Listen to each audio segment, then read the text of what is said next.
Hello, and welcome to the Money Marketing Podcast. This is the second in a three-part series in association with Quilter, looking at how advisors can adapt their advice for ESG. In this episode, we discuss the practical steps advisors can take to integrate ESG into the advice process.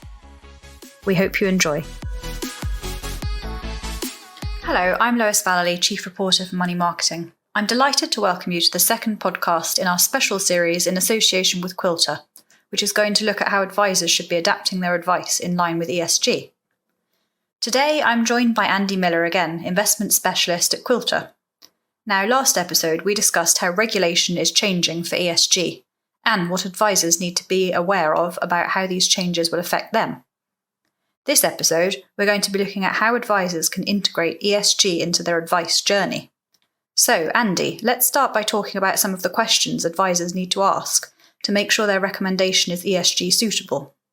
Okay, sure. That's a great place to start. So in terms of the questions that are asked and how you go around this, it's not for me really to be prescriptive as to what those questions should be. What we have done, and one of the advantages of working for a firm like Quilter, is we speak to an awful lot of advisors every day.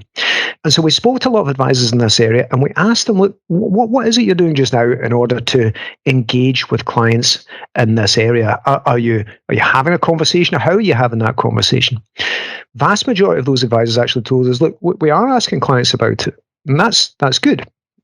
So then we said, well, look, how are you asking clients about it? And they, in most cases, said, look, we're asking a single question as part of our fact find, and it's something along the lines of, do you have any ethical views that may influence your investment selection? So that's typically the question. So the positive aspect to that is that clearly you're having a conversation of some sort here, and that's good.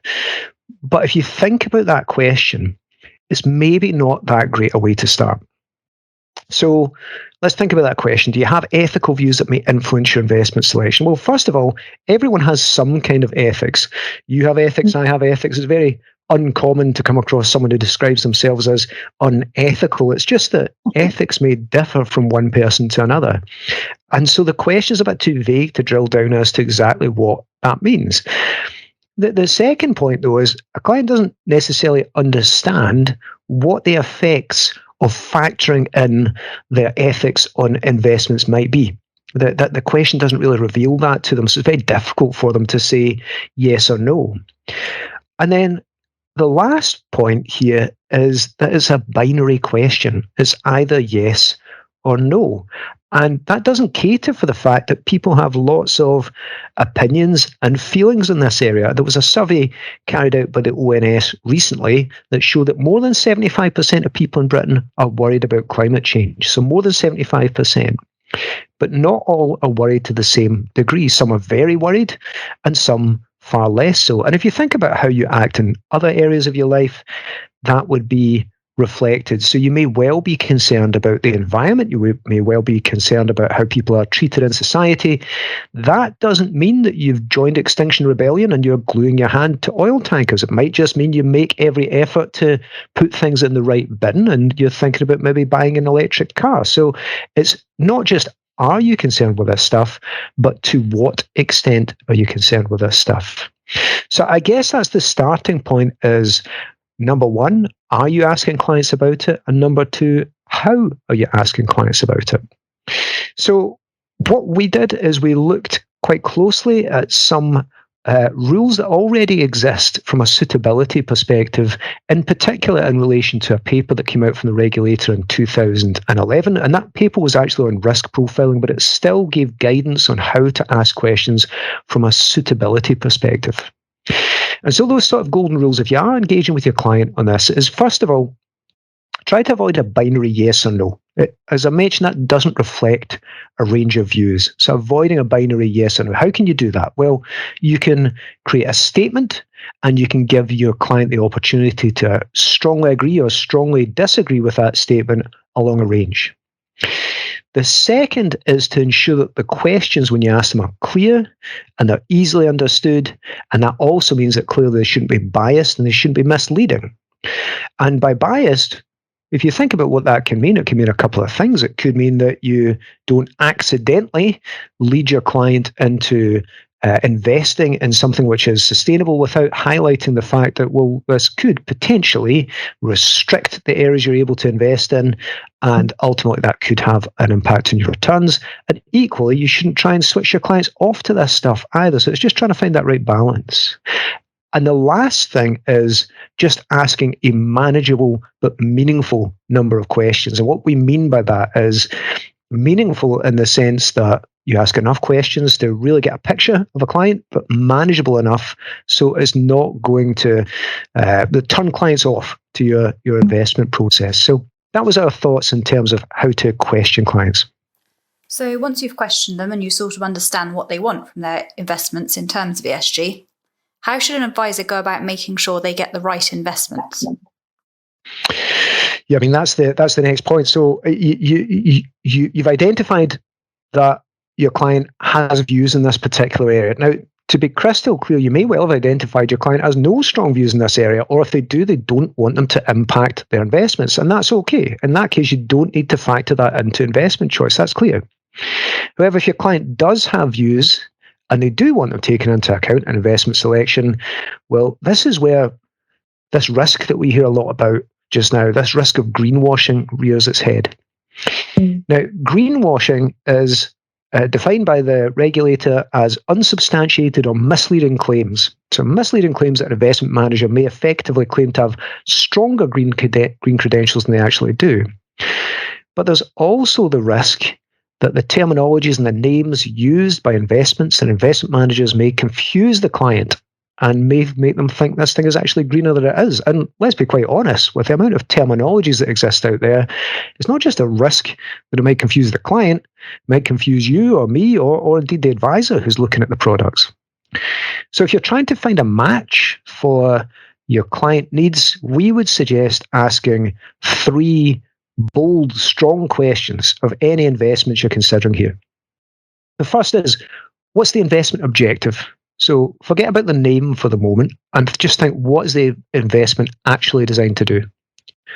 The next is the strategy of the investment. So if the investment has an objective, how will it achieve that objective?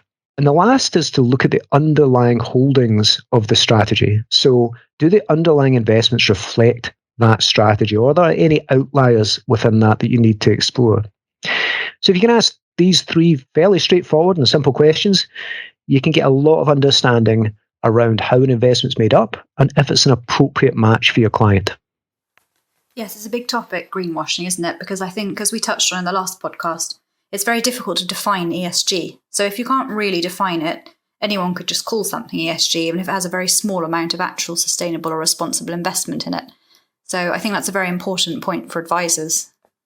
That's certainly true. It's certainly true. And look, there are and there have been instances when we have seen, not so much in the UK, but certainly in the US and in Europe, we have seen investment managers who have been caught out by the regulator, or called out by the regulator rather, as making these unsubstantiated or misleading claims.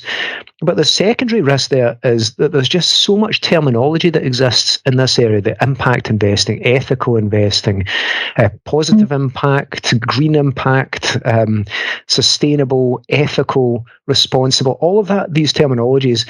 And the challenge you've got is that even 2 investment providers may use the same term, but it might mean something different from one investment manager to another, even if they're using that same terminology. So it's partly the unsubstantiated or misleading claims, it's partly the fact that it is just a very confusing marketplace. So you just try and come back to those 3 questions: objective, and then strategy, and then look at underlying investments. The way we think about it is that's designed just to create some clarity when you're trying to look at investments for clients. Yeah, definitely needed. So once you've found a good investment for your clients, what sort of reporting standards do you need for ESG investors? Reporting on an ongoing basis is where it gets a little bit complicated, and we think it's an area the market's missing at the moment. We do love an acronym in this industry, and I hear people talking a lot about the NFDs. And what are NFDs?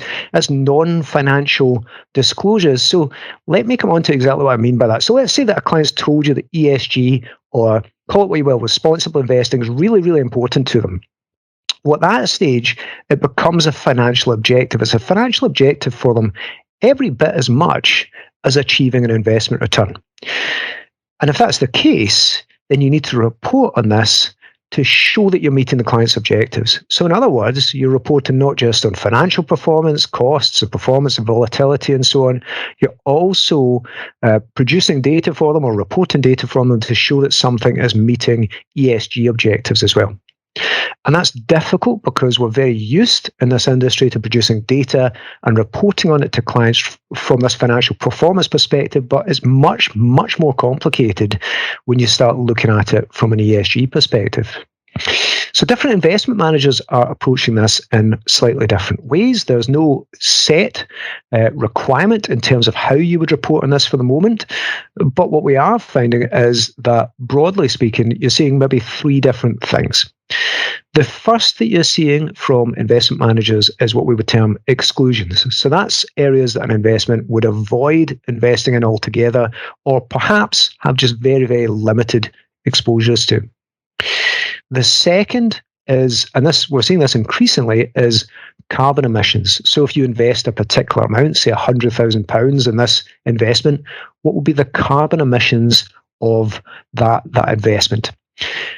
Now that sounds easy, but it's actually incredibly complicated to calculate. The last thing is increasingly we're seeing investment managers talking a lot about UN SDGs. And what are SDGs? Well, that's the Sustainable Development Goals.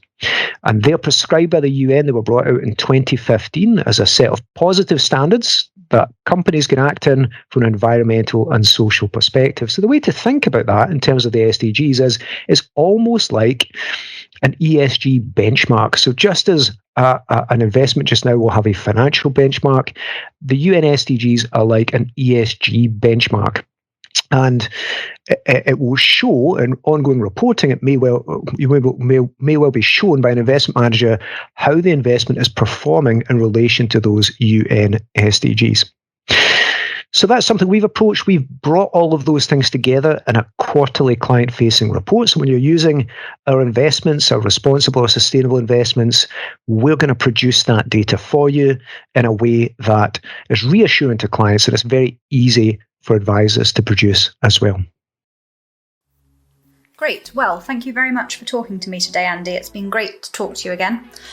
Do join us for our next podcast, which will be with Bethan Dixon, Portfolio Manager at Quilter Investors, and we'll be looking at the challenges of ESG investing.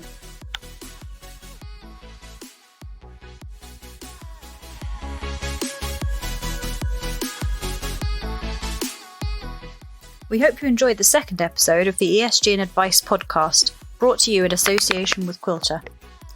To find out more about Wealth Select, Quilter's recently enhanced managed portfolio service, please visit the Quilter website. Also, listen out for all other episodes in this series and other money marketing podcasts on Apple Podcasts, Podbean, or wherever else you get your podcasts from. You can also keep up to date with all our content on the Money Marketing website, as well as Twitter, LinkedIn, Facebook, and Instagram. Thank you for listening.